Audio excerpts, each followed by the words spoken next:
Vamos a dar inicio a la segunda parte del ciclo de este mes de agosto de Pensar de Golpe. Les agradecemos desde ya a nuestra Universidad Católica del Maule su presencia. Es muy importante generar espacios de reflexión y conmemoración, especialmente en el ambiente que tenemos ahora en nuestro país. Y estamos muy contentos de tener con nosotros a Manuel Canales, doctor en Sociología de la Universidad Complutense, académico de la Universidad de Chile y autor del libro La Pregunta de Octubre, que viene a responder quizás muchas dudas y generar más consultas y más reflexión, que es el momento indicado para hacerlo a la conmemoración de los 50 años del golpe de Estado y también en el contexto que vivimos actualmente en nuestro país.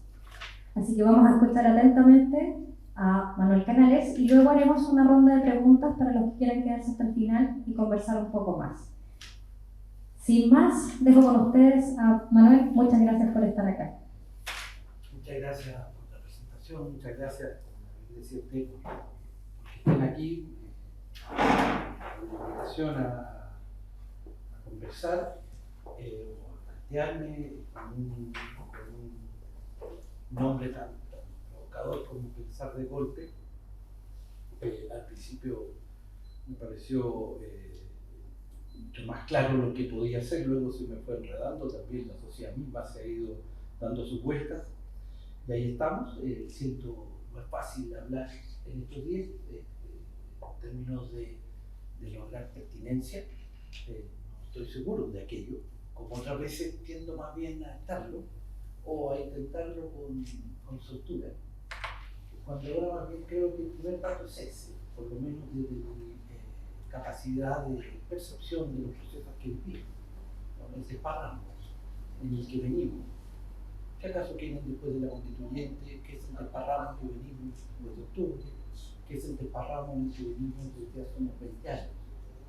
Cuando hacia por ahí mediados de los 2000, como en 2005, esta sociedad que iba enrumbada y se veía en su propio cuento una soberbia por lo demás, bien de merecer, empieza a mostrar que aquel camino ya tenía una inercia formidable, como la sabemos hasta ahora, pero que no tenía capacidad de conducirse y de guiarse como, es decir, de futuro sostenido y equilibrado, como bien podía contar la historia de los 20 años anteriores, que se acababa un tiempo de orden y progreso, por así decirlo, una fase de la sociedad que somos, y comenzaba otra, que es la de la crisis. Y esta crisis ya madura y algo vieja, con los 20 años que lleva de arrastre, Bachelet, Piñera, Bachelet, Piñera, en un ir para allá, para acá, que no va a ninguna parte ya, y luego octubre, y luego los luego en los que estamos, donde ya no hay dirección, donde solo se reproduce el humano. Nada fluye, todo se corta, todo se desata. Ya ven ustedes, los vencedores callan. Querría uno escuchar a Castro. Me parece que no. O el señor Silva silbaba fuerte y ya no. ¿Por qué callarse si está con la victoria? Por ejemplo, que son los que pueden, por lo demás. O ver cómo todo se va y viene en ese como suerte de hoyo, como dicen en los grupos de discusión en que nos encontramos. Bien, ya 20 años de ese ir venir, con las explosiones que ha habido, con las vueltas sabidas, volver a hablar, y va a hablar de, como era la invitación que me hacían, de dictadura y neoliberalismo. Me parecía un desafío tremendo, pues cómo darle de nuevo vida a esas palabras para volver a pensar que no está gastada ya esa conversación, lo hicimos toda ya la vuelta, ¿qué más? ¿Qué más decir? El libro en ese sentido, y ahí está también lo que yo buenamente puedo al respecto. Y ya, otra vuelta de la historia, ¿dónde vamos? ¿Cómo seguir? ¿Cómo seguir hablando con pertinencia? Y en ese intento, y por lo tanto con ese riesgo de no serlo, de no poder aportar hoy día en ese sentido, una palabra que logre armar lo que viene como nuestra forma actual de besarme, ¿no? Me permito comentarles un par de aproximaciones que me parece tener en cuenta, será bueno para los procesos que vienen. Alimentar, por así decirlo, la conversación nueva que habrá que empezar a generar. Y para eso hacer un par de escuchas que me parecen a mí, por lo menos, me parecieron siempre importantes. No olvido que estamos hablando de los 50 años o por los 50 años del golpe, y por lo tanto una de las primeras reflexiones será precisamente vinculada a aquello, y era la idea de dictadura. Y la segunda estará vinculada también a la invitación a hablar de neoliberalismo. Pero lo haré en ambos casos complicándolo con una noción nueva, la idea del habla, cómo hablábamos en dictadura o cómo hablaba en dictadura, para hacer la memoria de un acontecimiento, de la palabra contra la fuerza.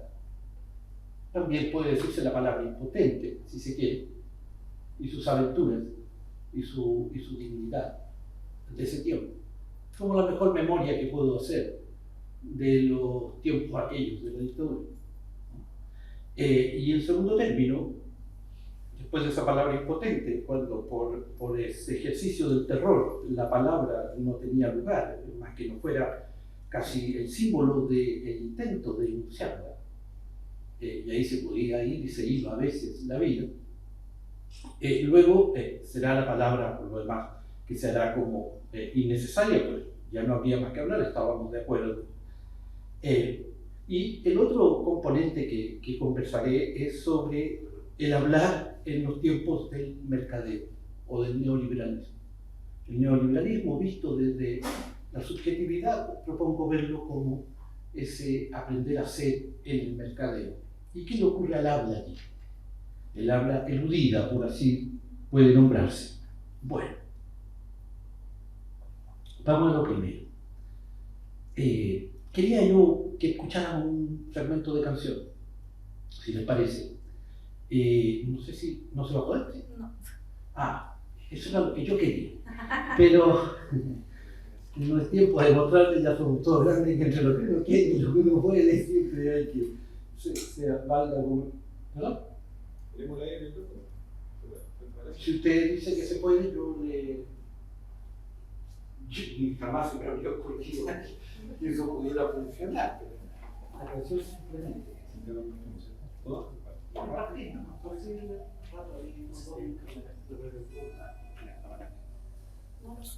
¿No? Te cuento. Sí. 1977. No, si se vuela toda la transmisión.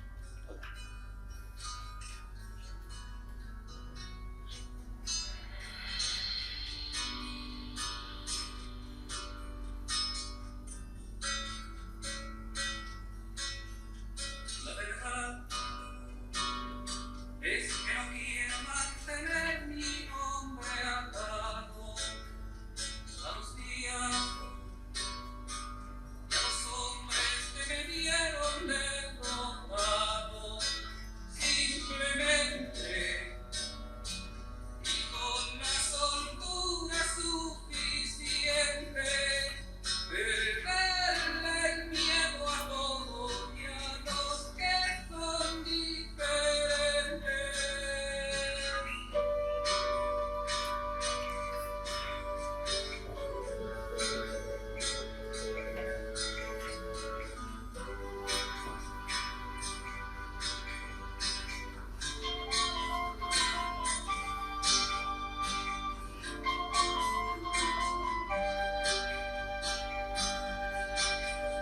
Despacito, lo que tengo que decir es delicado y en verdad me duele más a mí que al que yo acuso. Entrégate y prestaré atención a lo que digo, porque yo estoy cantando por la voz de mis amigos, simplemente que estas cosas son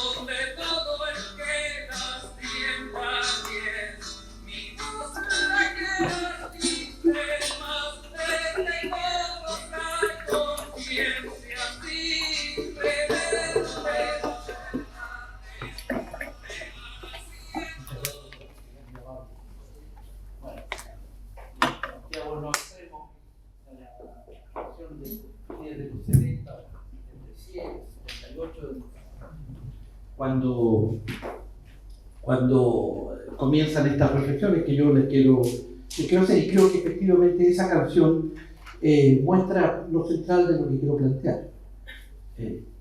Ustedes pudieron escucharlo, es el anuncio de una palabra que nunca dijo. Nunca nos dijo nada. Nunca nos dice qué iba a decir. Y sin embargo es un himno que hasta ahora emociona y nos conecta profundamente a lo que venimos de ese tiempo de modo profundamente reflexivo. Y sentimos que ahí estamos hablando, pero es la palabra que no teníamos. No teníamos nada que decir, no podíamos guardar silencio. Y una palabra que va a la búsqueda de un otro que tampoco estaba. Una palabra como lo iba cantando, ¿no? Que no podía llegar al verbo, pero que sin embargo nos podía hacer aparecer después del silencio. Se me enredaron los papeles, pero da igual. Yo hago los dos lados, y ahí me jodí.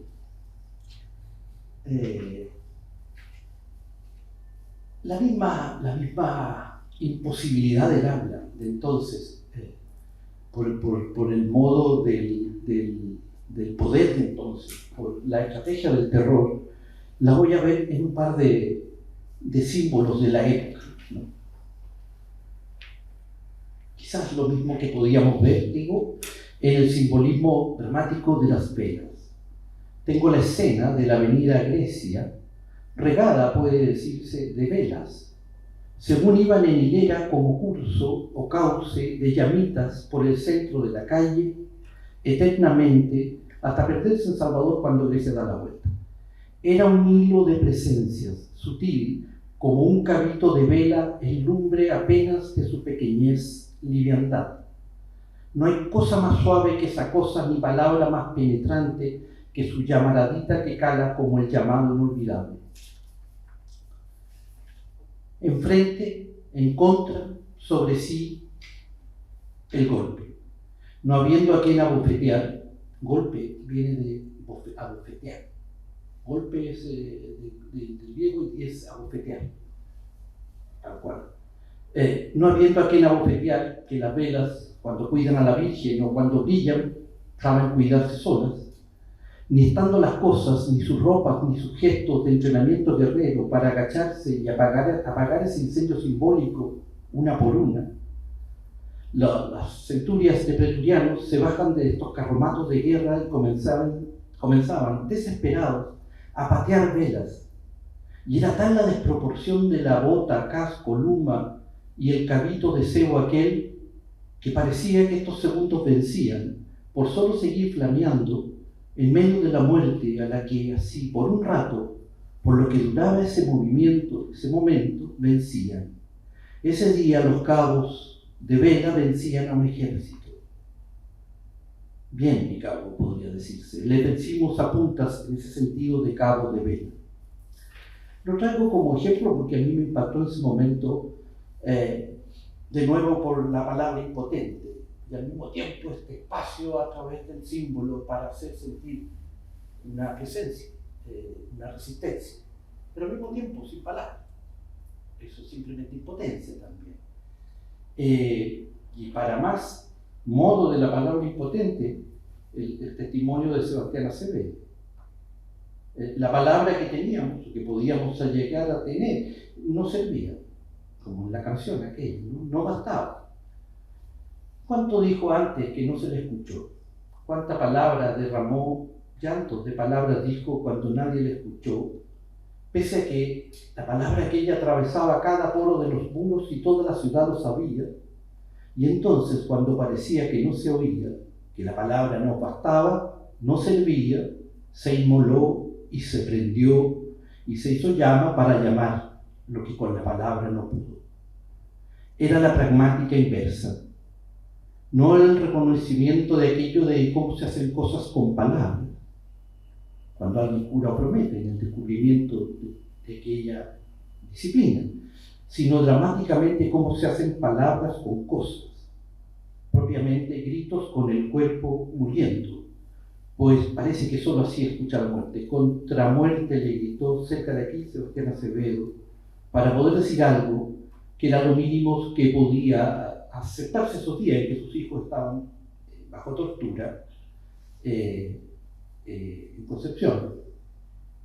Es lo mismo que nos decía hace poco el actor Farías, a propósito de su terrible experiencia como torturado. ¿En qué sentido? En que lo allí vivido no tiene palabras. Lo allí vivido no cabe en lo concebible. Lo que allí bordea precisamente el desquicio y desarma por ese exceso.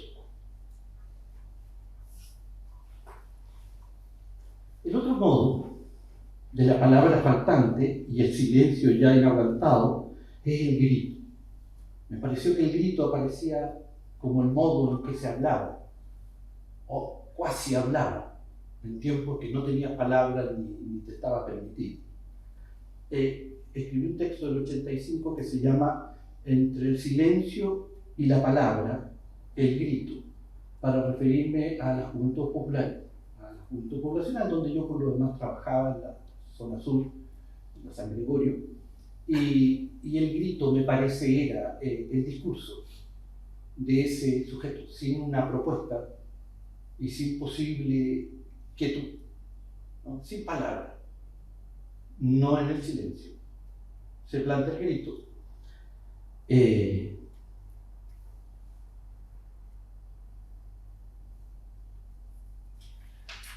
Disculpen.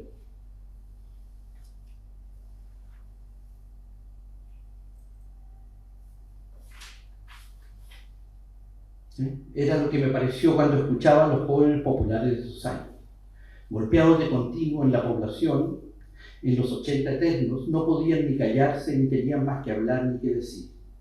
Palabra prohibida y abandonadas a sus suertes populares desde entonces, sin palabra nueva, hecho que por lo demás hasta ahora no cambia, y la palabra anterior que por ahí anduvo, la de la proposición popular o la del socialismo, eran ya significantes prohibidos y castigados, y acaso ya gastados para siempre en la vigencia que tuvieron por esas mismas calles, cuando el campamento era levantado por sus padres. Y a decirse que el grito de la protesta de hace 40 años, que eso me parece, cambió sin embargo la historia, hizo un antes y después en el proceso político histórico chileno, y que sin ella Pinochet pudo seguir su cuento sin mella, podría haberlo, y desde cuando ella ya nunca más fue eterna. Quedó herido en esa ala terrorista. El miedo había sido vencido. La palabra podría volver a circular, que fue, creo, el gran sentido y el aparecer de octubre. Esa misma palabra que comienza a circular desde entonces, que hasta antes no, que eran símbolos solo, está ya como conversación en octubre del 88. Y esa conversación, la que termina en el lápiz del nos y envuelve a la dictadura y sus cómplices, en el juego donde nunca vencerán las palabras. Quería poner todos esos ejemplos porque me parece que en su tiempo ya lo vi, y me parecía, mostraban ese existir en el habla perturbado como modo básico de la existencia cotidiana en todos esos años, ¿no? Por eso ese simbolismo, por eso esa pragmática hasta sacrificial. Hay una sociología, incluso la de Pedro Morandé, muy inteligente, que ha visto allí patrones muy profundos de formas, digamos, de constitución de grupalidad, incluso descargándose. Y que todo aquello no puede sino vivirse como un modo de estar siendo sujetos y venimos de esa experiencia. Todo era aprendido a vivir en el grito también, no olvidar que así apareció lo popular en los 80, y así también a mí me parece, vuelve a aparecer en octubre. Si hay algo a lo que se parece octubre es a la protesta de los 80. Y curiosamente, ambos son fenómenos que no caben en la política.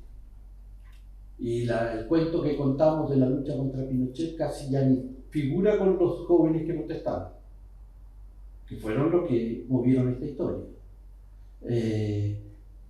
Creo fisura por donde la sociedad chilena llega a saber de sí misma de un modo que ya nuevamente le parece inaguantable. creo que es lo que estamos viviendo hoy día. La sociedad chilena huye de lo que supo decir en octubre. O sea, quisieran no haber vivido eso, quisieran no haberlo sabido. Quisieran no haber tenido que tomar conciencia y razón de lo que sabe siempre, pero que mientras puede logra tener dominado, como el monstruo, por así decirlo, como la cuestión pendiente desde hace mucho y que de tanto en tanto se muestra o se manifiesta propiamente en ese tipo de quiebres. Quiebres que son como el grito, solo negatividad. Afirmación vital, si se quiere, pero negatividad. No hay ahí ninguna proclama, no hay ahí ninguna propuesta. A lo mejor los pingüinos fueron grito y solo grito, y el 2011 fue grito y solo grito, y octubre fue grito y solo grito, seguimos gritando. Pero palabra nueva es la que nos sigue quizás faltando, por lo menos yo no logro ver cuál fue la palabra de octubre del 11 o del 2005. Y no le resto a ninguno de ellos, sobre todo a octubre, nada de su potencia transformadora, solo que es de este modo negativo, que es lo que resulta, digamos, de un sujeto popular, por lo demás, que no ha tomado forma, sino como la suerte de negación continua. Bueno, la segunda reflexión, y ahí cierro la primera, ¿no? Esta memoria de cómo hablamos cuando la palabra estaba prohibida, y cómo desde la canción, desde el testimonio, hasta de la tontería un poquito irónica, con lo que tiene de desesperanzada también, con que, por ejemplo, recuerdo una anécdota personal, en el sentido de que al final ya del plebiscito acuñamos con un grupo esa expresión de le ganamos con un lápiz, ¿no? Y hicimos un desfile con unos lápices, que es una muestra de toda esta discusión, por así decirlo, de cómo la palabra puede, por así decirlo, contra la fuerza, pero en un lenguaje infantil, sabiendo que ya era una ingenuidad, y que sin embargo podía prostrarse y marcharse por la misma avenida de Grecia hacia el Parque O'Higgins, con sendos lápices de cartulina, como quien lleva armas invencibles ante los camiones y sus metralleras, y así fue. Pero era ingenuo, y era infantil, y era humorístico, si se quiere. Pues sabíamos también todos los precios que se estaban pagando, y no era por fuerza que se vencía, ni por la fuerza de la palabra, pero sí podía formalmente al menos plantearse. Pero es la misma historia, esa idea del lápiz, ¿no? Bueno, quiero ver ahora la otra dimensión que nos tocó aprender, creo, como sujetos, que es completamente hasta perturbadora, y que sin embargo nos hemos ido amoldando a ella con una franquicia clara, puede decirse incluso bien notable. Me refiero, voy a hacerlo oralmente porque las páginas me pierden en el sentido y me van a personar, pero lo voy a entonces bueno, quizá mejor lo haré acá en el sentido de no leer. Me voy a guiar solo por la reflexión básica del asunto para pensar ese otro aprendizaje. Es cuando pareciera que el habla queda eludida. Me refiero a lo sorprendente que fue para los que vivíamos en ese entonces y hasta ahora. Cómo, estoy hablando de fines de los 70, los mismos momentos en que escuchábamos la prohibición de ser, de la que hablan los amigos del simplemente. Supongamos que hablan de ello. Yo escucho eso. Cada quien escucha. Y conveníamos en que estábamos, que nos queríamos escuchar todos juntos y ya. Eso era, ¿no? Simplemente. Las verdades se van haciendo una sola. Como nadie sabe, pero bueno, se hará, ¿no? En ese mismo momento, José Piñera se despachaba una entrevista genial con una periodista en la revista ¿Qué pasa? Y no era solo la entrevista, sino lo que en esa entrevista informaba que estaba planificando. Informaba del plan de las 7 modernizaciones, como se dio en llamar, al conjunto de reformas radicales que van a haber en la educación, de cuya reforma puede explicarse la historia que hemos seguido también en estas instituciones, todas. Es la historia de la educación superior en los últimos 45 años. El modelo que la rige ha ido cambiando, pero hay ahí en la base. Pero lo interesante es que este señor nunca fue un educador, ni fue del sistema de educación, ni antieducación. No le interesa la educación, como no le interesa la salud, pero le interesa la educación y la salud juntas, y la previsión también, y la justicia, y las relaciones laborales, y la administración territorial. Todo, todo lo que es tu vida diaria. El colegio, el hospital, ¿no? En todos esos ámbitos entiende que se juega lo esencial. Fíjense, ahí no se está jugando el dinero. Ninguno de esos es propiamente el gran negocio. ¿Se entiende? De hecho, ustedes han visto como los colegios son mucho de lucro, etcétera, y tampoco es que haya ahí grandes capitales. ¿Sí? Los hay, pero no es solo por lucro principalmente. Y no era por eso que vienen todas estas reformas. Lo alucinante para mí entonces, y hasta ahora, es lo potente del planteamiento de Piñera respecto al sentido de lo que estaba haciendo y lo que buscaba con ello. Voy a saltar la historia. Hago un estudio sobre por qué se elige colegio A o colegio B.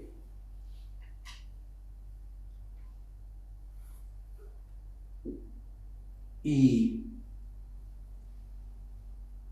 hay un público muy satisfecho en su elección.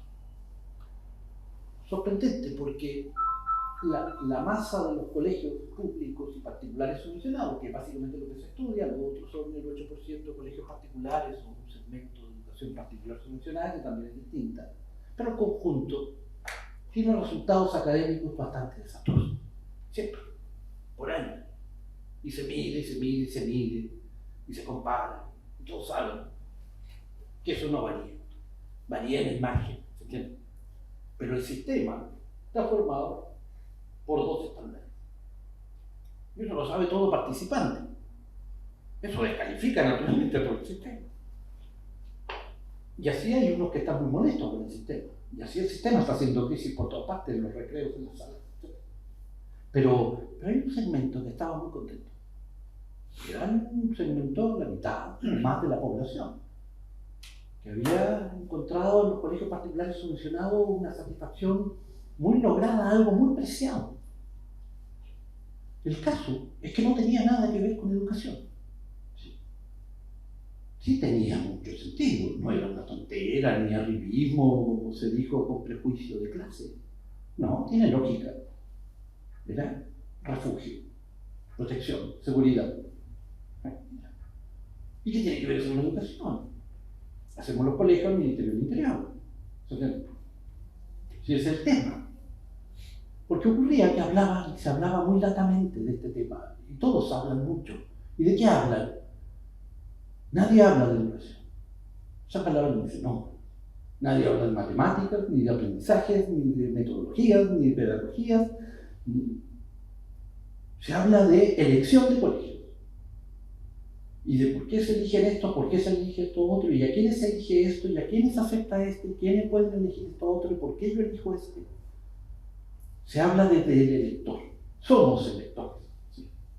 Y de hecho lo que agradecían este conjunto es esa potencialidad, esa posibilidad de elegir su colegio. ¿Sí? Que su colegio tuviera rendimiento académico igual que el otro, fundamentalmente. Sí, no que no lo supiera. Ni se prometía tampoco lo contrario. Era otro asunto el que se mercadeaba. Bien, pero de pronto entonces ya no había educación, y entonces decíamos libertad de educación, elección de colegio, y luego decíamos solo hablaremos de elección. ¿Por qué eso? ¿Quién dijo que ese era el tema? Los únicos que hablaban de educación eran los Montessori y los Waldorf. Eso dale con la educación y el sentido educador y el educador, etc. Obsesionados con la educación. Los demás, todos con el mercadeo del asunto. Los clientes y los ofertantes. elegir quiénes pueden y quiénes no. Bien, ahora volvamos a José Piñera, año 78. Cuando le dicen a José Piñera, ¿y usted por qué hace? ¿Por qué hace tanta? Y él dice, mire, lo que yo estoy haciendo es una revolución libertaria. Lo que estoy haciendo es asentar la libertad de los individuos en cada parte de la vida cotidiana. Es decir, estoy transformando cada situación existencial como en un mercado. Cada quien ahí tendrá que elegir y tendrá que intentar optimizar. Vamos a transformar, por eso es que esto no tiene que ver con salud, con educación, con justicia, por eso lo hago todo el mismo. Se trata que en todos esos ámbitos va a existir la misma práctica. Va a haber una institucionalidad donde los participantes, por jugar, por entrar a esa participación, se van a disponer como jugadores de un mercado. Hace 78. Y van a entonces tener que constituirse como electores. De cómo vives, si vives sano. Elige vivir sano. ¿Qué tiene que ver elegir? ¿Qué tiene que ver elegir? Como si además se pudiera elegir. Las 5 raciones esas. O elige cultura, Maule elige cultura. ¿Qué carajo tiene que ver la elección? ¿Se entiende? Que le guste la cultura, que produzca cultura, que cuide la cultura, que haga lo que quiera, pero Maule elige cultura. Y los maulinos eligen vivir sano. Todos eligen elegir. Y todo se trata de eso. Eso es lo que decía José Piñera en 78. Eso es lo que lograré. Cuando logramos eso, dice, no puede llegar el lobo. No puede la política en una elección, no. Para llegar a todos esos individuos convertidos en mercaderes, no basta una batalla política. Hay que ganar todos esos puntos. ¿Por qué es potente respecto al habla? Lo más sorprendente de este asunto era que venía de la dictadura más perra. Y teníamos que reconocer en el 78, yo con mis 20 años, escribiendo sobre que había ahí una potencia hegemónica, a lo Gramsci, que ahí no estaban solo dándonos como nos daban, nos quitaban hasta el aliento verbal, sino que además estaban construyendo unas reglas del juego que por jugarlas nos iban a formar. Jorge Vergara acuñó la expresión de hegemonía fáctica. O sea, primero nada aceptemos que una dictadura puede ser hegemónica. Es decir, que no solo ser el gorila reprimiendo, sino también tener un proyecto de dirección de la sociedad. Este es el caso. Y de dirección que es capaz de hacerse, como dice Gramsci, sentido común. ¿No? Bien, ese sentido común que veíamos que la dictadura empezaba a generar, que no era entonces solo el pavor o el miedo o el disciplinamiento por miedo, sino el disciplinamiento por entrenamiento. A mí, por ejemplo, me sorprendía esto de que los estudiantes tuviéramos que ponernos una nota, o la nota que teníamos como estudiantes empieza a ser en función del promedio. Y eso genera la competencia objetiva entre todos nosotros. Lo ponía como ejemplo en un texto que publicaba, decía, no es tanto que nos hablen de lo bueno de la competencia, no es un asunto de palabra. Nos hacen jugar la competencia y jugándola nos hacemos competidores. Es una formación por entrenamiento, es una formación inactiva. Era un acostumbramiento, acostumbrarnos a esa elección continua. Efectivamente, cuando tú entras en ese juego e imaginas que la educación es un mercadeo de cupos escolares y tú estás jugando tus cartas, ¿qué vas a hablar de educación si nadie ofrece educación para empezar? No está en el mercado. Ninguno de los colegios, ni los municipales, ni los particulares subvencionados, te dicen yo te voy a dar rendimiento académico de excelencia. Joaquín Lavín creyó que todo esto se debía simplemente a ignorancia o a desinformación y por eso las personas elegían mal en los colegios. Entonces inventó el sistema de los semáforos, si alguien lo recuerda. Dijo, inventaremos este sistema. Vamos a poner en cada comuna dónde están los semáforos verdes y los semáforos rojos. ¿Cuáles son los colegios a los que hay que ir? ¿Cuáles los que no hay que ir? Para que usted no se equivoque. Porque ahora se está equivocando, están yendo todos a colegios donde no hay que ir. Hicieron el juego, pusieron el resultado. Se hizo una sola vez. Todos los semáforos rojos en la ciudad y todos los semáforos azules en la otra parte. Chiquitita. ¿Se entiende? ¿Por qué la gente sigue comprando queso rancio? Como pregunta. ¿Qué va a comprar? ¿Se entiende? ¿Se entiende? Y sin embargo, en el acto electivo, claro, los semáforos no saben distinguir que hay semáforos rojos tipo A y semáforos rojos tipo B. ¿Se entiende? Ambos fallan en lo académico, pero uno se para y el otro no. El uno juega al muro, al dosel, a la protección, al refugio, y el otro juega al antiguo sistema público que ya no sabe para qué, sino por cubrir, como se dice, la cobertura.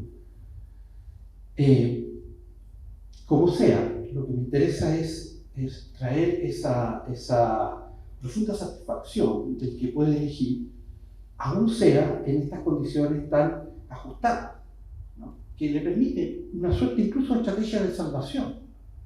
Siendo todos los rojos parece un infierno. No, hay una salida. No salimos de los rojos, pero dentro de eso están los condenados y los no. Un viejo cuento del pueblo bueno, el pueblo malo, etc. Los inquilinos, los afuerinos. Si tuviéramos los tiempos de los fundos, todos los inquilinos estarían en los colegios particulares. Y todos los afuerinos estarían en los municipales. Y eran parientes y primos, como ahora. Son las formas de diferenciación, pero todo esto operó con un acto electivo. Lo sorprendente, y con eso quiero ir cerrando esa parte, es que esto estuvo en el diseño y en la idea original. El tema no son la elección de escuelas, sino el mercadeo de los cupos escolares que lo obligan. Y el tema del mercadeo de los cupos escolares, al final, es porque es un proyecto de hegemonía. Un modo de constitución de sujetos, como decía José Piñera, que serán sordos a cualquier convocatoria a lo colectivo. Un conjunto de individuos que solo podrán verse jugando ese juego formal de la racionalidad del cálculo. Por eso cuando ese grupo debe encajar en el cambio del sistema de admisión escolar, ustedes conocen bien, lo sufrirá como una afrenta mortal. Toda su estrategia se derrumba. La tómbola le suena al suplicio. La tómbola, efectivamente, ¿qué hace? Mezclar todo con todo. ¿Sí? La tómbola no mira, la tómbola no separa, que es exactamente lo que agradecían de los colegios particulares subvencionados, que hicieran esa diferenciación. La mezcla te anula esa posibilidad, por eso se resiente tanto. O es lo mismo en el sistema de salud. Todos podrán padecer quizás un sistema público, pero hay también una evidencia de que el sistema privado es insustituible en ese sentido. Es toda una mezcla ahí de, por ejemplo, empieza a cuajar la idea de un seguro estatal con proveedores privados. Una mezcla muy chilena de neoliberalismo puro, de poder elegir dónde, y socialdemocracia que nunca hemos tenido, el Estado respondiendo por ti. Entonces, como que el Estado ahora te avala como cliente donde tú quieras. Básicamente es la demanda en el sentido más claro. Bueno, esta segunda dimensión entonces, digo yo, que nos fue transformando en esos mercaderes y que tenía esta propiedad que nos sorprendió mucho. De hecho, en ese momento lo supimos y luego casi lo olvidamos. Hasta el final, hasta que vuelve a aparecernos ya como el sentido común dominante. Miren ustedes nomás el desparramo a su vez terminológico de la base constituyente a propósito de este punto. ¿Cuál puede ser dicho quizás el fragmento más exigido, más raro del texto que nos viene? ¿No? el que trata sobre educación. Y dice que esta Constitución guarda el derecho y deber preferente de los padres de escoger, o de las familias, de escoger su colegio. Presten la atención un poquito al fraseo. El deber y derecho de la familia, preferente de la familia de escoger su colegio. La primera formulación, el primer borrador de esta historia decía el deber preferente de la familia es escoger. Le sonó raro porque era un listado de derechos. El derecho a la salud, el derecho y el deber de libertad. Si tú no has listado de derechos, porque va a ser un deber, ¿se entiende? Entonces lo corrigieron y pusieron el deber guión derecho de las familias a escoger. No, yo ya me reí, interesante. Vaya invento, eso no existe. ¿Qué es un deber guión derecho? Entonces ya es, esto se puso sintomático, empieza a hacer ruido, ¿no?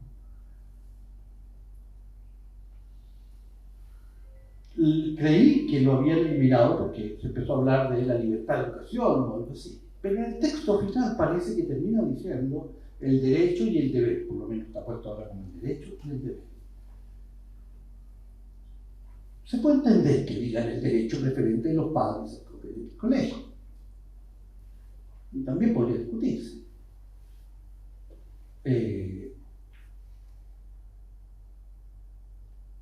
Pero tiene mucha lógica, sí, se puede afirmar.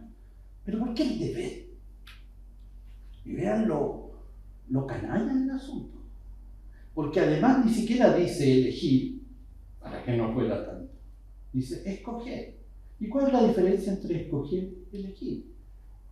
Escoger es pensar, cogitum. Elegir es seleccionar una alternativa.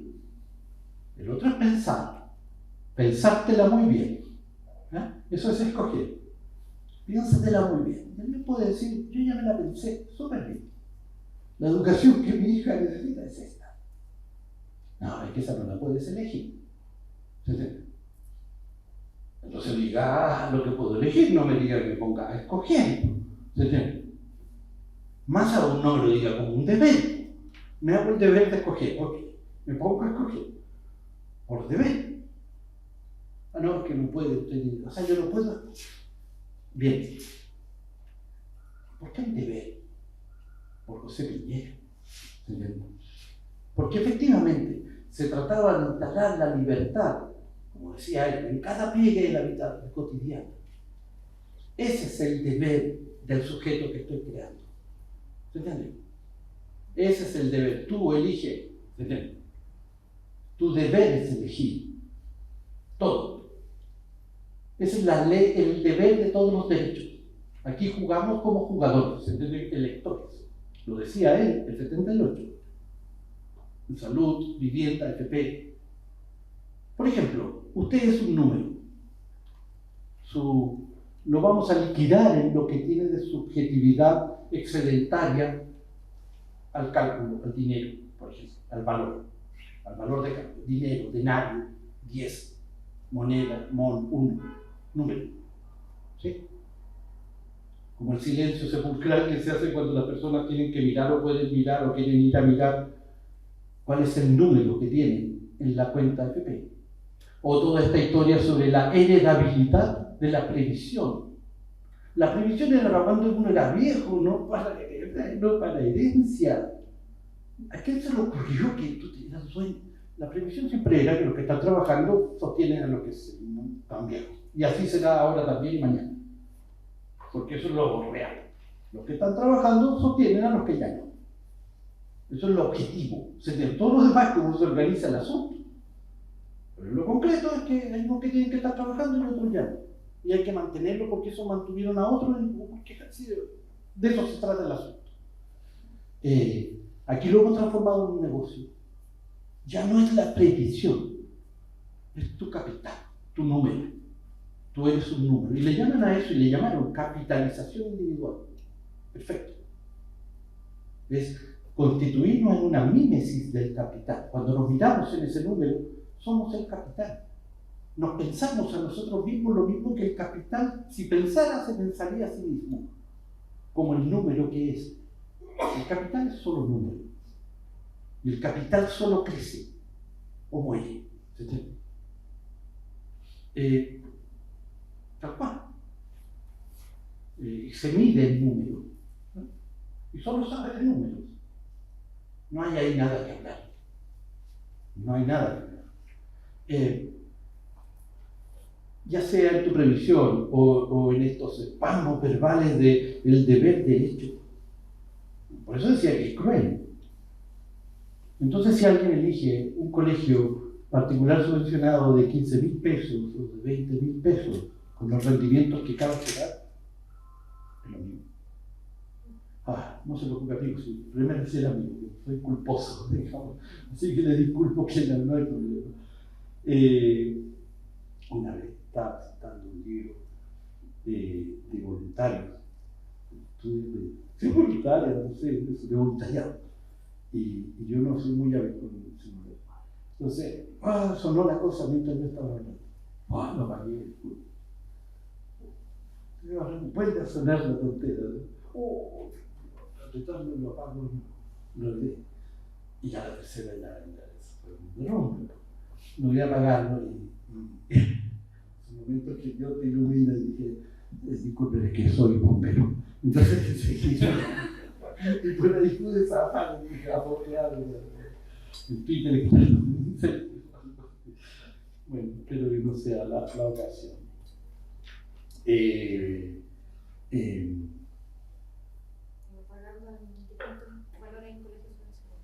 Claro, sería entonces menos virtuoso que aquel que puede financiar con 400.000 pesos de educación de calidad. Él sí puede cumplir con el deber de padre y usted me pone un deber que no puedo cumplir. ¿Se entiende?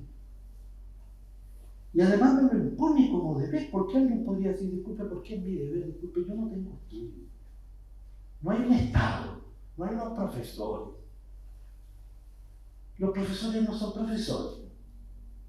Entonces los colegios no son colegios. Un liceo que está ahí no es un liceo. No sabe más ese liceo, cualquiera de ellos, que lo que yo pueda saber de lo que se entiende. Y además es un deber. Por eso va a quedar como un documento ideológico en ese punto. Porque eso es hacer ya constitucional lo que ni Piñera formuló en esos términos. Él llamaba simplemente a entrenarnos en eso, no a transformarlo en un deber constitucional. ¿Se entiende? Lo que no se aplica por lo demás a la salud. ¿Por qué? ¿Por qué dice deber preferente y no lo dice de salud? El derecho y el deber preferente de las personas de elegir su no hay el derecho. ¿Qué pone el deber aquí? ¿Comprende? Por esa carga, eso es la consigna a una justa y a una segura. ¿No? A una justa, que puedan seleccionar, que podamos escoger, etc. Bueno, nada, creo que he podido, lo que he podido, me disculpan el desorden, pero intentar plantear esas dos experiencias en las que ha tocado vivir, ha tocado hablar, digamos, cuando el habla es taponeada, digamos, reprimida, y cómo sale apretando el grito, el símbolo, el testimonio, todas esas formas de volver al sentido, al contraste, digamos, a estarse, cuando todo está hecho para ese aniquilamiento, lo que se llama la cultura finalmente de la muerte, y eso es terrorismo. Por lo demás, no lo leí, lo planteo ahora, creo que es de lo que más nos complica para volver a estar o ponernos alguna vez de acuerdo. Porque aquello contó con el apoyo de una buena mitad de la población siempre. Y hasta previsto. De no sorprenderse que haya esa mitad de población a la que estos asuntos no necesariamente le parecen tan inaceptables que no le generen un dejo de admiración. Como hasta hace poco dijo uno de los personeros nuevos importantes, un dejo de admiración sobre todo esto. Bien. ¿Y por qué eso hace difícil el asunto?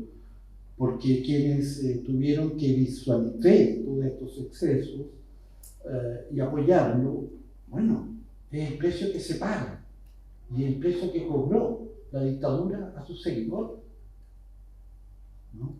Aceptar eso, encanallarse con ellos. Todos supieron todo, esto duró 15 años, todas las noches, todos los días, todos tienen familiares. De hecho era así porque así tenía que saberse, por eso el terror, ¿no? El terror es el castigo y el anuncio del castigo y la propaganda del castigo, ¿no? Eso es lo que generaba pavor. Bien, y por lo tanto, o eras perseguido posible, o te escondías, o aplaudías, de algún modo, sabiendo que, y eso es muy difícil para el conjunto de aquellos, no para los fanáticos que podrán volver y sacar la bandera y decir, sí, yo estuve y volvería a estar, se acabó. El único problema es que no mataron a los comunistas como habían matado, etc. Se escucha, pero excluido esa voz estridente. El otro, ¿qué podrá decir? No sabía. No puede. ¿Y entonces qué? ¿Por qué lo acepté? Y ahí está el pago de tributo, ¿no? La lealtad que sigue teniéndose a aquel al que ven como salvador, finalmente, ¿no? Entonces, por eso ese dejo de admiración, por ejemplo. Hay como una deuda de un sector, de un alma en Chile a Pinochet, según lo que vemos ahora. Y creo yo, porque no pueden volver a la escena y decir yo estuve aquí y supe. Creo yo. ¿Por qué habla eso? A mí me quedaría. En el sentido de cómo, ¿qué es lo que por lo demás ha ocurrido en algunas dirigentes políticas de derecha que han hecho el paso, por así decirlo? Recuerdo, no recuerdo su nombre, pero una diputada que además acabó su tumba política ahí en la derecha, pero dijo, mira, mi hijo me preguntó cómo fue que tú en ese tiempo tal, ¿sí? No aceptaste esto. Y ella hizo ahí su método. Sí, lo hicimos. Y empieza a explicar por qué, estaban enloquecidos de miedo, de no sé qué, y empieza a dar una explicación, por así decirlo, que en realidad es todo lo que falta, nada más. Tiene jueces, nada más, ¿por qué poder? No, sino simplemente que se lo puedan explicar a ellos mismos, ¿se entiende? Para poder conversar. Si no, entonces siempre será o ese fanatismo o no conversemos del tema. Nunca nos podremos de acuerdo, Eduardo Frei, que está aquí ahora. O todavía es muy pronto para conversar. O ya pasó tanto tiempo para conversar. Pero no lo hay. No podemos hablar de eso. Y a los que estuvieron al otro lado, puede que no les sea tan difícil. Aunque ni tanto. Volver a las escenas del terror también les inhibe. Como lean la entrevista del señor Farías, este actor, donde tampoco es que se le ve cómodo volviendo a la escena donde es héroe, por lo demás. Pero tampoco es para hablar. Nadie puede volver sin más a ese lugar, digamos, donde estuvimos todo ese tiempo. Por eso esa canción, digamos, es tan, creo yo, pregnante, sí, impregnada de ese tiempo. Nada, termino con esta idea nomás que probablemente la otra cara de todo este asunto, sí, es la falta de una palabra propia nueva que no se escucha. Y esto tiene que ver con, creo yo, la crisis de fines de los 80. En el mismo momento en que nos levantábamos como un sujeto bastante decente, como un ser social frente a la dictadura, digamos, aun cuando mitad y mitad, ya no había ninguna propuesta alternativa. Y no la ha habido desde entonces. Era la desesperanza utópica, por ejemplo, de la izquierda de fines de los 80. Bastante sensata, ¿no? Más allá de que, pero todo muy, muy entendible en los procesos políticos, históricos que se están viviendo y hasta ahora. Tal que hasta ahora, por ejemplo, a la derecha, por ejemplo, le basta con de nuevo el miedo y el mercado. Y eso es lo que andan planteando para la Constitución. Su aporte será eso, la seguridad y la libertad de las personas para elegir, esto que estoy hablando. Desde ya lo que se veía en el 78, José Piñera y Pinochet. Mano dura, mercadeo. ¿No? Es pobre como discurso, puede decirse. ¿Y cuál es la alternativa a eso? Más pobre. Solo confiado entonces a las incoherencias finales de esa propuesta, porque ese mercadeo termina en las frustraciones o no sé qué, como ya supimos en octubre, o porque esa mano dura es imposible de seguir amplificando eternamente. Y por último, porque mano dura ya tuvimos. Y a ver quién es más mano dura que Pinochet. Y puede pasarle lo que al señor también, ¿no? O más. En fin, tampoco hay que dejar de ser mano durista en Chile, ¿se entiende? Porque de eso ya tuvimos. Más mercado, ¿qué más mercado?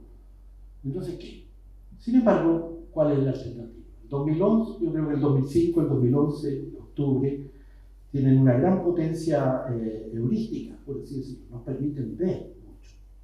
Muestran a la sociedad la fractura, pero también atestiguan que no hay una palabra potente nueva, ¿cierto yo? No sé qué dijo en 2005, más me acuerdo del jarro de agua, de la niña música, sobre la ministra Silva, Jiménez Silva, de Talca, como se dice. Siempre se dice Silva de Talca.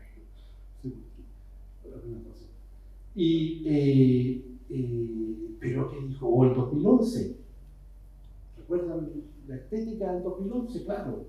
La performance, la creatividad, la nueva política, pero ¿qué?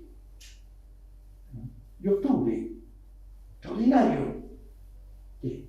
Grito. Grito y grito. Con eso basta para seguir respirando y tener, pero no hace palabra nueva. Yo hay que terminar, o sea, creo que estamos, y por eso al inicio nos cuesta hablar. No sé a dónde andan ahora las escuchas, después de que todo se ha dicho, todo se ha gritado, y se vuelve al mismo miedo y mercadeo, y conversación ya antigua. Hay que volver a pensar, hay que volver a conversar, y a ver si empezamos a acuñar una conversación nueva. Por eso quiero quedarme aquí nomás a ver si escucho de vosotros, qué andan y qué proponen para rompernos. Yo simplemente traje estas memorias para que se tengan presente, porque sí hubo terror y el mercadeo penetra, por así decirlo, practicándolo, no como idea. Eso. Muchas gracias.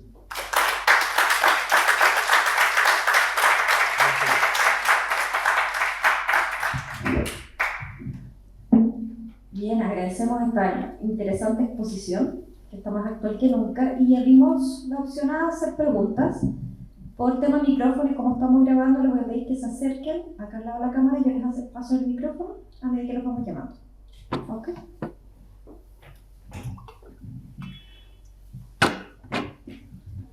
Profesor. Muchas gracias, Manuel, por tu exposición. De repente poética, ¿no? Un poco evoca, mueve y conmueve. Que la palabra racional, a lo cual la palabra racional no llega. Pero tu alocución, tu presentación me trajo a la memoria una conversación con un amigo mío que yo me puse a hablar por minutos acerca de la desposesión, usando una palabra muy popularizada por David Harvey. Y le hablé de todas las desposesiones que habíamos sufrido como generación que creció hasta 1973. Yo tenía 20 años cuando vino el golpe de Estado. Veníamos creciendo en un sistema completamente diferente a lo que vino después. En consecuencia, la desposesión que sufrimos como generación fue delirante. Bueno, yo le presenté una serie de desposesiones que yo sentía que habíamos sufrido. Pero en algún momento yo termino de hablar y él me dice, sí, está bien todas esas desposesiones que hemos sufrido, pero yo, me dice, yo he sido desposeído del lenguaje. ¿Sí? Y un poco ahí está la problemática, creo yo, que tú estás planteando, ¿no? Que no hace falta el lenguaje adecuado para poder conversar y proponer una alternativa. Entonces, en vista que tú has pensado en esto, según entiendo, ¿cuál sería la forma de hablar, ¿no? ¿Cuál sería ¿cómo podría ser? ¿Por dónde podríamos buscar para encontrar esa nueva palabra y esa alternativa que no necesariamente, incluso Carlos Marx lo dijo, ¿no? Que Carlos Marx no era anticapitalista. Él hizo, ¿cierto?, todo su estudio del capital y él admiraba el capitalismo. Dijo más de una vez que el capitalismo era una fuerza revolucionaria tremenda. ¿Sí? Sí. Entonces, sin ser anticapitalista, ¿cierto?, necesariamente, anti-neoliberal probablemente sí, yo por lo menos, ¿cómo podemos transitar, encontrar un lenguaje dentro de este sistema capitalista para proponer, o cuáles serían las bases o lineamientos que tú ves para proponer una alternativa?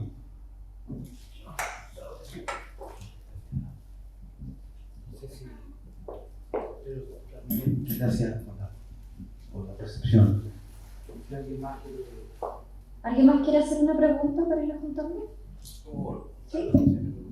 ¿Alguien?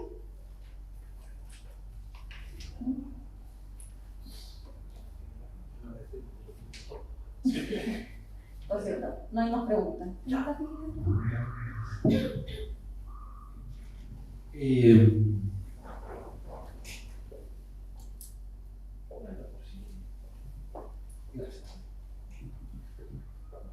Claro, pues, lo escuchaba y es como la experiencia que conversábamos con Javier en ese momento, ¿no?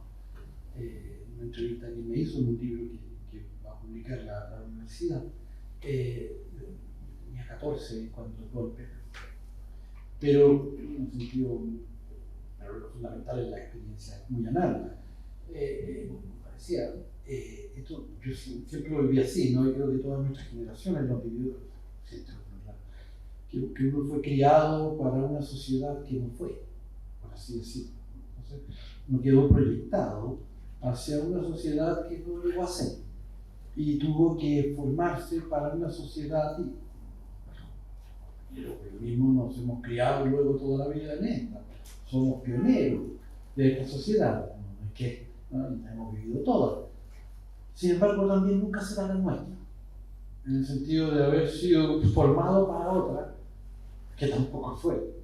Entonces, como errantes históricos, por así decirlo, o si acaso los últimos de una historia, porque efectivamente, colegas, lo mismo, somos formados por 40 años de un proyecto. La educación que yo recibo, o el país que yo conozco, o las conversaciones de las que sé cuando joven, niño, eran las conversaciones que venían trabajándose hace 40 años, 30 años, y llegaban a un cierto momento alucinante de lucidez, como por cierto, cuando un poco las protestas, como cuando octubre. La sociedad muestra su fractura y está haciéndose cargo de sí misma, ¿no? De alguna manera las protestas, octubre, son el síntoma de que la sociedad no se está haciendo cargo de sí misma, de su fractura. Como la Unidad Popular, Frei Montalva y de algún modo los gobiernos radicales, era un intento de hacerse cargo de la pregunta, ¿se entiende? Y toda la política que uno puede observar en ese tiempo la entiende como un intento de, y por aquí va, si usted quiere, por donde yo creo la puerta, inevitable por lo demás, no sé si traspasable, y haré luego el intento de explicar que intento la búsqueda no por la palabra ahora, sino también muy en a José Piñera, digamos, muy en una práctica, muy metido en una escuela popular, interviniendo cotidianamente hace años ya, como un modo de estar aprendiendo ahí también la posibilidad las posibilidades, digamos, lo que no sé qué puede hacer, pero lo que se aparece tendrá que aparecer ahí también, y acaso primero ahí, o ahí como en cualquier parte, y sería sospechoso ir a buscarlo a otro lado si puedo buscarlo, ¿no? Tampoco es que esté brotando, pero en ninguna parte está brotando. ¿Entiendes? Bien, pero respecto a lo primero, es decir, ¿qué era lo propio de esa política? Una política mirando de frente a la sociedad y su factura. Frei Montalva, Frei Allende Montalva, Para mí todo es lo mismo. Usted puede tener una visión distinta por haberlo vivido en los 20 años. Yo a los 14 veía a Frei Montalva en el mismo camino que ayer. ¿Se entiende? Es el mismo camino, si usted quiere, de los radicales. Era como un pueblo que se hacía cargo de la sociedad y se estaba construyendo en un camino.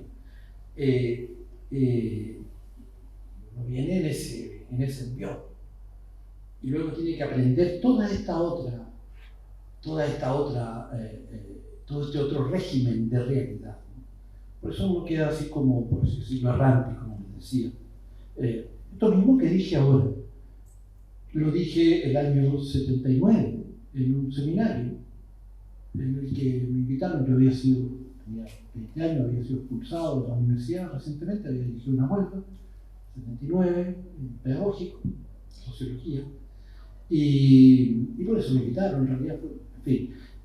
Y tematicé eso, o sea, de cómo hacernos cargo del tema del castigo, pero también de estos mecanismos de inclusión que se jugaban en estas nuevas prácticas. Bueno, ¿qué hacía esto? Vuelvo a lo anterior. ¿Qué hacía la política entonces? Pensémoslo desde la perspectiva de la educación. Y vamos a ver por dónde vino la salida del mundo. Creo yo. ¿Por dónde andaba buscando Frei Montalva, Allende, los radicales en educación? ¿De qué hablaban? Dos palabras.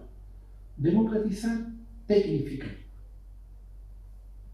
Imaginaban un sistema educacional para el sistema país que estamos construyendo.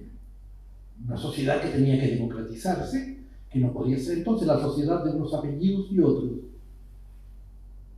Los mismos apellidos de antes y de ahora, los unos y los otros. Pero entonces eso era inaceptable.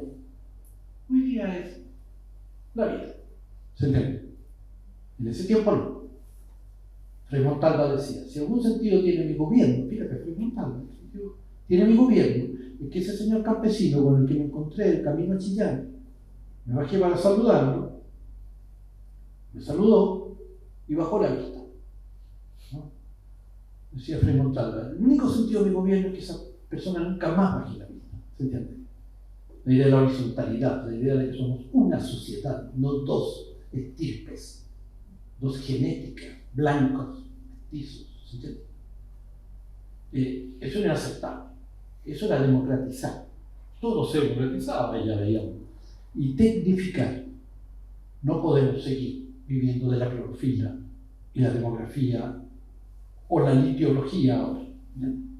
Porque eso impide que nuestros jóvenes, nuestros trabajadores, nuestros productores puedan desplegar sus capacidades complejas y por lo tanto producir valor, por lo tanto valorizarse. Y el sueño de todo campesino es que el hijo se fuera a la Yarur a trabajar en la máquina para valorizarse, porque la máquina va cambiando y el trabajador va aprendiendo y sabe, y ya no es entonces solo sus 25 años y su fuerza o su belleza para estar en el mesón, sino conocimiento de la máquina, y eso vale porque producen más. En eso estaba. Y ponían la Fiat, financiaban la Fiat, y por otra parte creaban el INACAP. Y el INACAP formaba técnicos que iban a trabajar en la Fiat. Y todo tenía sentido. Se acabó la Fiat, sobre la Fiat Impacking, desde entonces, y el INACAP crece como una gran empresa exitosa. La industria exitosa fue la capacitación, pero no para el trabajo industrial, que no. Democratizar tecnificar. Esa era la lógica de aquella política. ¿Por qué? Porque se entendía que la sociedad chilena venía más parida sobre esta idea de dos estirpes, dos razas incluso dicen. Y de hecho, el que lo dude está trazado en la ciudad con una raya. O sea, todos los gráficos muestran, hasta los semáforos que ya les señalaba, esa obscenidad geográfica de la desigualdad y su matriz de injusticia, ¿no? Origen familiar. No tiene nada que ver con méritos esto. No es que no me guste la desigualdad, porque tampoco me gusta. Pero eso no es el tema. El tema del tipo de desigualdad que tenemos, que es por raza, familia. ¿Entiendes? Eso es aparte. Como además se ve en los cruces matrimoniales descaradamente. Sin embargo, fíjense ustedes, ese tema, que en ese tiempo era como el agua. Dejó de verse. En octubre volvió a verse. Todos sabemos quién se paró en octubre. ¿De qué lado eran? ¿De qué color eran? ¿De qué apellidos eran? No lo que siguió después. Pero octubre. Bien. La protesta también, así. Y en la Unidad Popular, lo más que uno tiene esos mismos apellidos en la calle, en fiesta. Es esa aparición de lo negado, de la parte chilena, lo que Allende y Frei tenían claro que era el tema que había que intervenir y que también pasaba por cambiar la matriz productiva. Había que significar que era un trabajo complejo y un régimen no de arte, estamentario, no de clase de estamento. Todo eso se olvida. Y creo yo que no hay vuelta a un equilibrio social en Chile que no vuelva a tematizar eso. El neoliberalismo reprodujo eso con un complemento. Permitió la superación de la miseria como dato de masa. Y eso no es menor, es un cambio. Claro que sin neoliberalismo también podría haber ocurrido, es posible. Pero ocurrió ahí. Con eso se giraron varios lustros de conformidad popular. Sin embargo, termina por mostrar, ya en 2005 lo escribo así, la matriz que quedó. Al salir del colegio, uno se irá al mesón, a la construcción, a la fruta, y nosotros a los pocos puestos de trabajo complejo que hay. Todos en el colegio, sí, pero ahora hay colegios A y colegios B. No contaba en ese momento con la masificación de la educación superior, que iba a ser lo mismo, pero ahora en un grado más. Iba a haber una educación superior tipo A, una educación superior tipo B. Y entonces superior sí, pero inferior también. ¿Entiendes? Y reproduce la estructura de apartheid cuando parece que la está superando. Perfectamente la reproduce además. ¿Entiendes? Tal cual que si tú miras la mitad del fin, todo es de una obviedad. Y sin embargo, de eso no se habla. Salvo después de octubre. Después de octubre hubo una ventana de lucidez. Digo yo que me escucharon como nunca, claro. Pero yo siempre vengo hablando más o menos lo mismo. Sigo esta historia. Y es posible que ya no me vuelvan a escuchar un buen rato, y tiene sentido. Pero después de octubre, no hubo quien no viera eso de los dos Chiles, eso de ese pendiente, y eso de esos empleos que nos dan esos salarios, y no es por egoísmo, ¿no? Sino que porque efectivamente es algo peor, es por pequeñez de una clase dirigente que desde el primer día, cuando llegaron los españoles, lo único que sabe es sacar. Entonces efectivamente sacaron indígenas, murieron indígenas, sacaron el oro, sacan clorofila, sacan cobre, sacan litio, sacan trabajadores jóvenes, sacan haitianos, sacan todo lo que se va a sacar, ¿no? Pero nada de eso. El haitiano ya viene criado, el cobre estaba ahí, la clorofila te la mandan gratis, ¿entiendes? ¿Dónde está el generar puestos de trabajo complejos como lo es una Fiat? Cada puesto de trabajo hay valía. Pero eso significa una clase dirigente que llega a proyectar a largo plazo una sociedad de iguales. Esa es la pregunta. Octubre explota naturalmente, creo yo, por ese agotamiento de un sujeto popular que se formó en el neoliberalismo y que hizo ahí un camino de prosperidad, pero que llega y cobra el límite. La pregunta es, digo yo, nada falló. ¿Por qué? ¿Quién pensó que los hijos o nietos de una temporera iban a estar contentos con serlo? Porque el sistema sigue creciendo. ¿Dónde está la falla? ¿Por qué los jóvenes no quieren ser temporeros? ¿No? ¿Por qué ya no aceptan ni agradecen aquello como su madre, a lo mejor su abuelo? En el año 78 empezó a agradecer como posibilidad de emancipación, de hecho que no fue.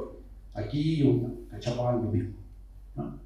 La forma de emancipación femenina popular fue la fruta, ¿no? Bien, y eso se vivió como una emancipación, como el logro de un trabajo, con su ambivalencia, obvio, hasta el nombre, maldito. Pero la canción La Temporera es con dignidad y orgullo, ¿se entiende? Y con vitalidad.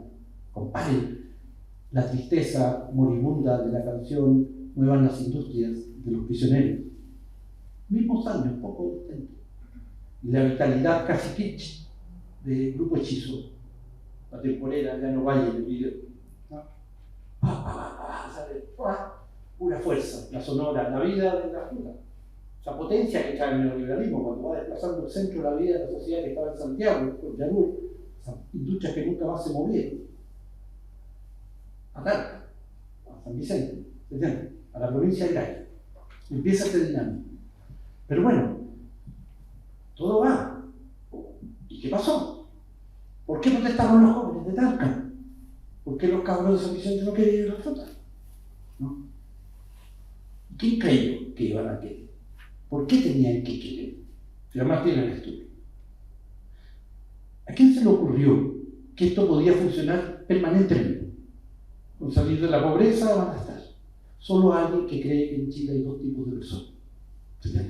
Si alguien cree que no, que está creando puestos de trabajo, donde, por ejemplo, a lo mejor tu hijo puede terminar trabajando, como me imagino piensa un gringo común, que crea una empresa y entiende que crea puestos de trabajo decentes, digamos, para él o para cualquier otro, ahora él será el empresario, pero estamos hablando de la misma gente, ¿se entiende? Aquí no. Aquí se crean puestos de trabajo para una clase inferior, para una segunda clase, para una categoría distinta de personas, nunca para tus hijos. ¿Se entiende? Y eso es lo que no puede aquí sostenerse en el tiempo. Es increíble cómo se maneja y está, pero es tan evidente y es tan torcido en el sentido de que además ahora viene con este aguijón de ten éxito, estudia, llega arriba, ¿no? El inquilino, por lo menos, nunca fracasaba. Era de una clase inferior y su destino era inferior y podía ser ahí virtuoso, no virtuoso, pero nunca fracasaba, no es que estuviera ya. Ahora te obligan, tú puedes, te obligan, tú debes intentarlo y el resultado está jugado, como siempre. Nunca fue, escribía yo una entrevista en 2016, nunca fue más claro el resultado estructural de un intento, tan sobremarcadamente individual. Eso lo van a cobrar. Pues es obligarte, así como el deber de escoger colegio que no puedes escoger. Ahora, estudia y llega arriba, ¿para qué? Para el nombre de tu apellido y que eso no. ¿Se entiende? Porque los puestos de trabajo siguen siendo los mismos, 15, 16% de trabajo con alguna complejidad. Y incorporando ahí a todos los TENS y asistentes escolares, que es la mitad de todo esto. Y el resto es el 8%, 10% de trabajos complejos. Lo mismo que en los tiempos de la Hacienda. El mismo 8% de educación particular, lo mismo de siempre. Mismo 8%, además estos son cuidadosos en los números. ¿No? Entonces, se podrá inflar mucho con el miedo y con el mercadeo, pero también esto otro ahí está latiendo y más fácil de contener. Yo aspiro a que aparezca, se forme en el tiempo un partido, un príncipe, un intérprete, un tío Gramsciano, un colectivo que mire de nuevo esto y que entienda que hay que pensar un modelo de desarrollo alternativo, otro, a largo plazo, desde la debilidad, no creyendo que va a ir ganando. Pero es fundamental siempre. Yo me he formado en la derrota. Me acuerdo en los tiempos de la dictadura, bromeando con los amigos comunistas, ellos eran leninistas. Nosotros éramos gramscianos. ¿Y por qué éramos gramscianos? Porque Gramsci escribía desde la cárcel. Entonces decíamos, Gramsci sabe escribir cuando va perdiendo, como nosotros. Lenin es para cuando vas ganando, cuando ya hay cosas de tu padre. Ahí vamos a leer a Lenin de una. Pero ahora, no se entiende nada. ¿Por qué perdemos siempre ese derecho? No olvidar esa debilidad también. Todos estamos derrotados. Tampoco creerse la toxina del sobrepoder de las fuerzas reaccionarias. Hay un 25, un 30% de Chile que tiene ese hambre. Y hay otro 30% que tiene el otro. Y en fin.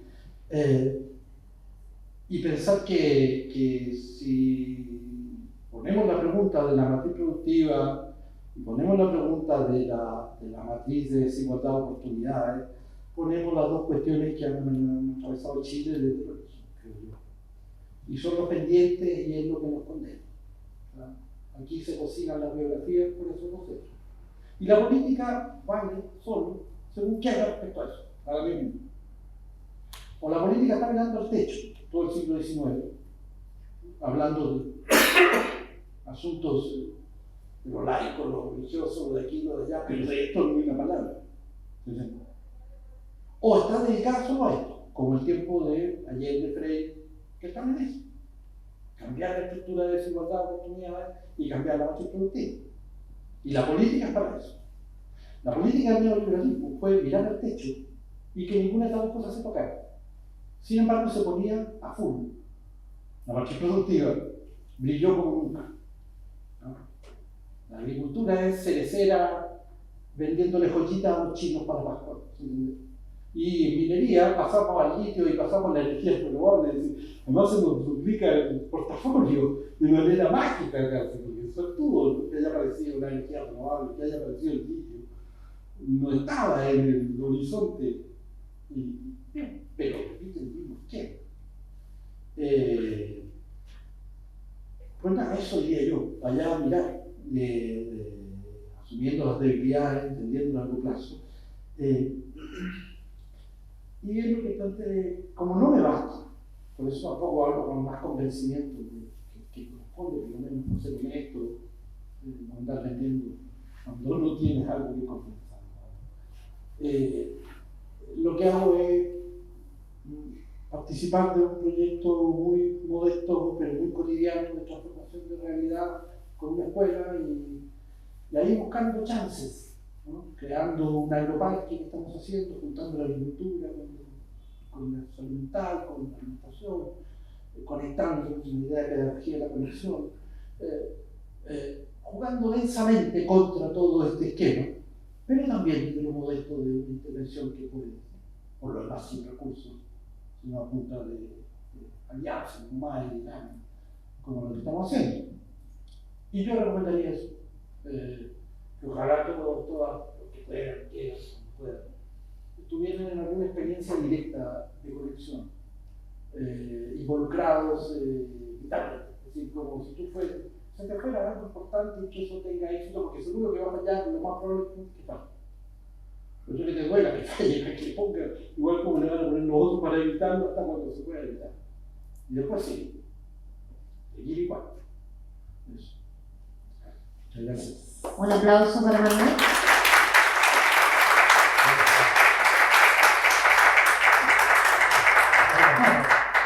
Con esto ya cerramos la sesión de hoy día. Les agradezco mucho su asistencia y agradecemos a Manuel por habernos abierto los ojos un poco más escuchando. Y recordarles que la grabación de esta sesión va a quedar en el canal de YouTube de la Universidad Católica del Maule. Se va a subir en los próximos días para que ustedes puedan revisar. Muchas gracias.